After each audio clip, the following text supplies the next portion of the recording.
peu avant l'âge du bronze, à la fin du néolithique, entre moins 2300 ans et moins 2100, nous sommes au chalcolithique, c'est-à-dire à la période de l'utilisation du cuivre et de la pierre.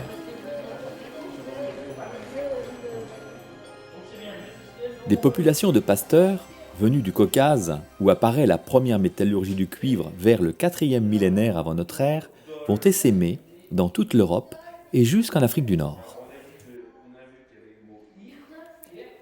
En s'installant sur nos territoires, ces groupes humains du chalcolithique vont souvent réutiliser les monuments mégalithiques de leurs prédécesseurs pour l'inhumation de leurs propres défunts, auprès desquels on a découvert les objets qui les accompagnent, en particulier des poteries dites campaniformes.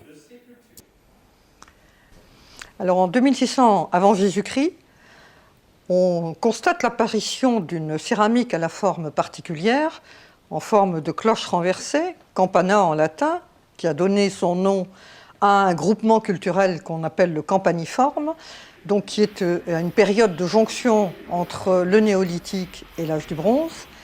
Et cette céramique est particulière, non pas seulement par sa forme, mais aussi par ses décors. Donc c'est encore une céramique modelée à la main, qui est montée avec des colombins, c'est-à-dire des boudins de pâte qu'on monte à la main jusqu'à la hauteur désirée, puis ensuite qu'on refaçonne de façon très précise, puisque vous voyez, c'est tout de même une épaisseur de pâte relativement fine.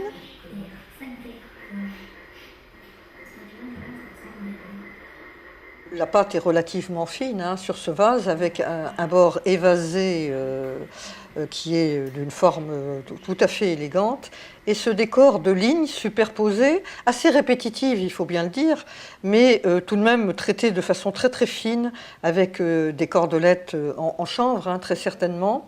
Et vous voyez un décor de hachure que l'on peut suivre tout le long et qui est retouché, une fois les lignes tracées à la cordelette, qui est retouché avec sans doute un objet métallique pointu. Accompagnant donc ces céramiques en forme de cloche, on a également des petites pointes en cuivre, premier cuivre qui sont des petits poignards tout simplement. Elles sont toujours aussi accompagnées de pointes de flèches en pierre, des petites pointes de flèches très fines. Et cet ensemble d'objets, retrouvés donc en milieu et en contexte funéraire, représente ce qu'on appelle le kit campaniforme. Et c'est tout à fait intéressant de constater qu'au même moment, que l'on soit sur la côte du Maroc ou que l'on soit au nord de l'Europe, eh bien, ces groupements ont produit des céramiques, parfois un petit peu différentes pour le décor, mais en tout cas les mêmes typologies et les mêmes types d'objets.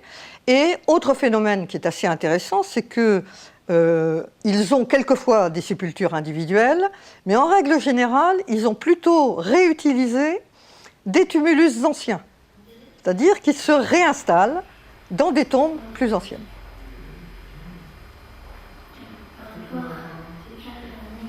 Alors les circonstances de découverte de cette céramique sont tout à fait intéressantes. Et elles sont décrites dans son journal par le découvreur du site, qui s'appelle Pitre de L'Isle du Dreneuc, qui est donc le second conservateur du musée archéologique. Et il passait bien souvent par le train à Donge, et en passant, il avait remarqué une grande pierre, une pierre levée. Et un jour, il décide de s'y arrêter, parce qu'il trouve trop dommage d'aller pas examiner cette pierre de près. Alors en découvrant cette pierre levée, il a trouvé, attenant à la pierre, un tumulus plus ancien, c'est-à-dire à peu près du néolithique moyen, autour de 3500 avant Jésus-Christ. Il découvre beaucoup de matériel et il se rend compte que ce matériel ne fait pas partie de la même période, c'est-à-dire que c'est un matériel plus récent qui appartient à la période en fait qu'on appelle le chalcolithique, cette transition entre le néolithique, c'est-à-dire en gros jusqu'en 2600 avant Jésus-Christ, et puis jusqu'en 2000, c'est-à-dire l'apparition de l'âge du bronze. Au chalcolithique, les premiers métallurgistes commencent probablement par utiliser du cuivre naturel qu'ils martèlent simplement à froid. Peu après, grâce à la technique du moulage qui permet la reproduction de nombreux objets de la même forme, le cuivre est chauffé dans un moule jusqu'à la fusion du métal à plus de 1000 degrés.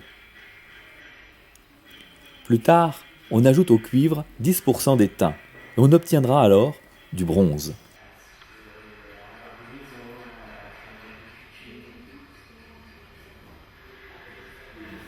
Ainsi, vers moins 2100, les métallurgistes du chalcolithique ont-ils donné naissance à une nouvelle période, l'âge du bronze. Au nord de notre territoire, dans la région de Pénétin, on a la chance de posséder la moitié du minerai qui sert à la fabrication du bronze, c'est-à-dire l'étain. Pour le cuivre, il faut aller un petit peu plus au nord, en Armorique et surtout au sud de l'Angleterre.